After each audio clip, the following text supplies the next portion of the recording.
Hi guys, welcome to my channel and welcome back. Welcome back to me here in Monaco. So welcome to my channel and welcome to Monaco. So yun nga, sabi din natin welcome back to me in Monaco. Dahil tayo ay kababalik ko lang po galing Pinas. Actually patulog na ako and naglagay ako ng medyo basa-basa pa yung aking mga mukha. Naglagay ako ng aloe vera kasi sobrang dry na kasi malamig, taglamig dito. And yun nga, so since kababalik lang din natin, hindi lang naman kababalik kasi 1 week na. So i-discuss ko dito, i-share ko sa inyo kung magkano nga ba ang aking pamasahe pa uwi ng Pinas. So magkano nga ba ang ticket mula dito papuntang Pinas. So ang aking sinakyan is Turkish Airlines. So direct po yun from here to Philippines, pero may stopover sa Turkey. So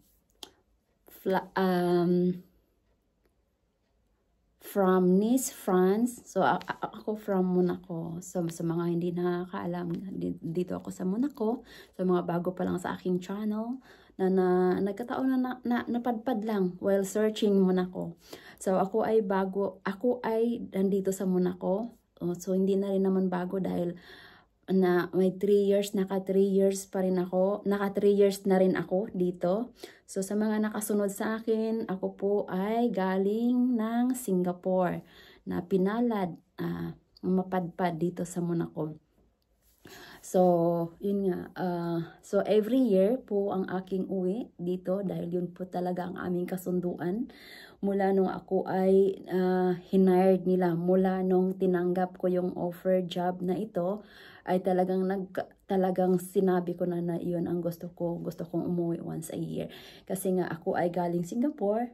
So na-hired nila ako from Singapore, and sa Singapore is 2 to 3 times a year po ako umuwi doon sa aking mga amo.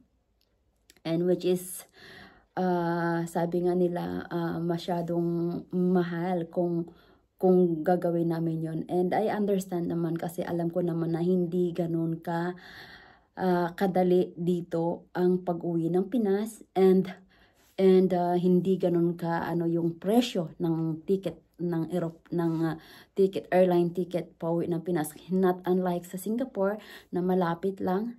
3 hours and 45 minutes lang, nasa Pinas na tayo. So minsan may mga promong ticket, mayroon ka lang $200, $300 is makakauwi ka na, balikan na yon. So depende kung may promo, depende rin kung so depende sa So yun, so proceed na tayo sa aking ticket. Ang aking sinakyan is Turkish Airlines. Ulit. So ang aking ticket is nasa 1,539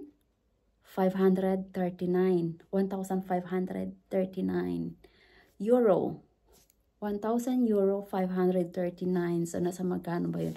Ang 1 euro ngayon is nasa 60 pesos. 1 euro equivalent to 60 pesos. So nasa magkano yung ating hindi ko kasi nandyan yung aking isa lang aking phone. And Turkish Airlines yon. Total of 17 hours flight. Yun. So from Nice, France, okay. Hindi lang yung 17 hours kasi nga galing nga ako ng Monaco. Pero guys, ang Monaco ay wala po kaming sariling airport, kaya kailangan po naming pumunta ng Nice, France. Then doon kami sumasakay papuntang ng eroplano papunta kung saan ang aming destination. So sabi ko nga, Turkish Airlines yung aking airline, so papuntang Turkey. So Turkey ang aking stopover. So sa Istanbul, Turkey ang aking stopover. So from here, so nag-flight ako 7 o'clock ng gabi, dumating ako doon. So magkaiba po yung kanilang oras 3 hours lang po ang aking flight, pero dumating ako doon is 12 o'clock ng gabi, 12:15 ng gabi. So hindi, so di ba 7, 8, 9, 10, 11, 12.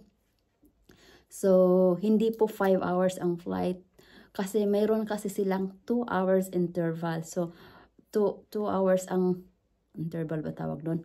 no. 2 hours late. Ano sila?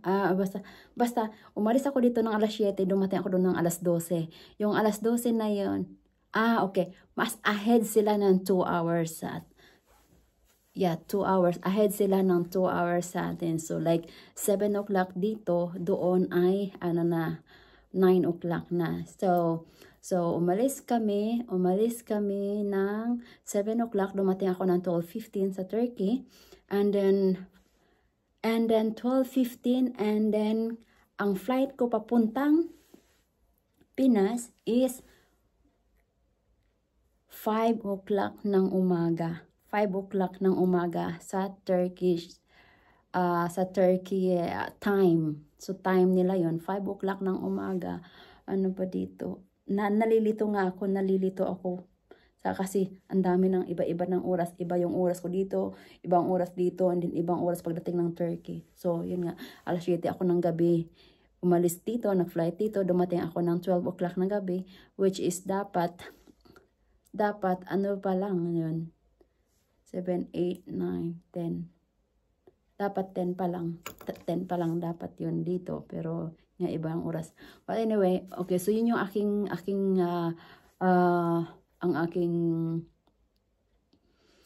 pamasahe is 1,539 yung aking Turkish Airlines for for 6 weeks. So 1 month in 2 weeks. So medyo mura-mura siya. Mas mura siya kaysa nung aking last year. Yung last year ko, ang aking pamasahe is $2,000. So, nasa magkano? 100,000 plus. 100,000. Nasa 120,000 ang aking pamasahe. Balikan na yon. So, malaking halaga rin yun kung sa kung sa pera natin, di ba? Malaking halaga. So, 2,000 euro. Ba't dollars ang sinabi? 2,000 euro. So dito, so yung ngayon, yung pag-uwi ko ngayon is 1,539 euro. Dollars yung aking mga sinasabi. So euro. Bakit mas mura-mura? Kasi ganito yon. Nung kumuha ako ng ticket sa Monaco Voyage, nung nag-inquire ako ng ticket, October. And then, ang aking choices is, ang choices ko is Turkish Airlines and Fly Emirates. Kasi last year, 2 years ago, Fly Emirates yung aking sinakyan, and then Turkish Airlines. So always Fly Emirates and Turkish Airlines yung aking choices. So October na kasi ako kumuha after summer. So medyo pahirapan na ng pagkuha ng bakanting kasi maraming uuwi ng December. So ang iba nagbubuk ng mas maaga para mas makamura sila. So nung pagkuha ko, so dalawa yung aking pinagpilian, Turkish Airlines and Fly Emirates. So ang aking bakasyon is dapat 1 month lang plus 1 week sa summer. So dahil summer, busy ako. So, wala akong holiday ng summer. Wala akong 1 week holiday ng summer. Kaya, ang ginawa ko, kinumbine ko siya. So, December. So, dapat, mayroon akong 5 weeks. So, 1 month in 1 week lang. Pero, ang aking holiday nitong is 6 weeks. 1 month in 2 weeks. So, bali 6 weeks total of ang aking holiday. So, medyo nakamura-mura ako kasi nga dalawa yung aking pinagpilian. Ngayon, yung Turkish Airlines, yun nga 6 weeks yung magiging bakasyon, pero yun yung kanyang presyo, 1,539. And then yung Fly Emirates naman, na saktong-saktong 5 weeks lang siya. Saktong 5 weeks lang, 1 month and 1 week is, ang niya is 2,100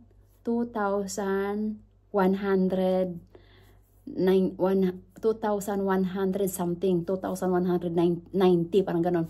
2,190 for 5 weeks. So ngayon, dinala ko yun. So hindi naman ako pwedeng mag-decide dahil hindi naman ako ang magbabayad.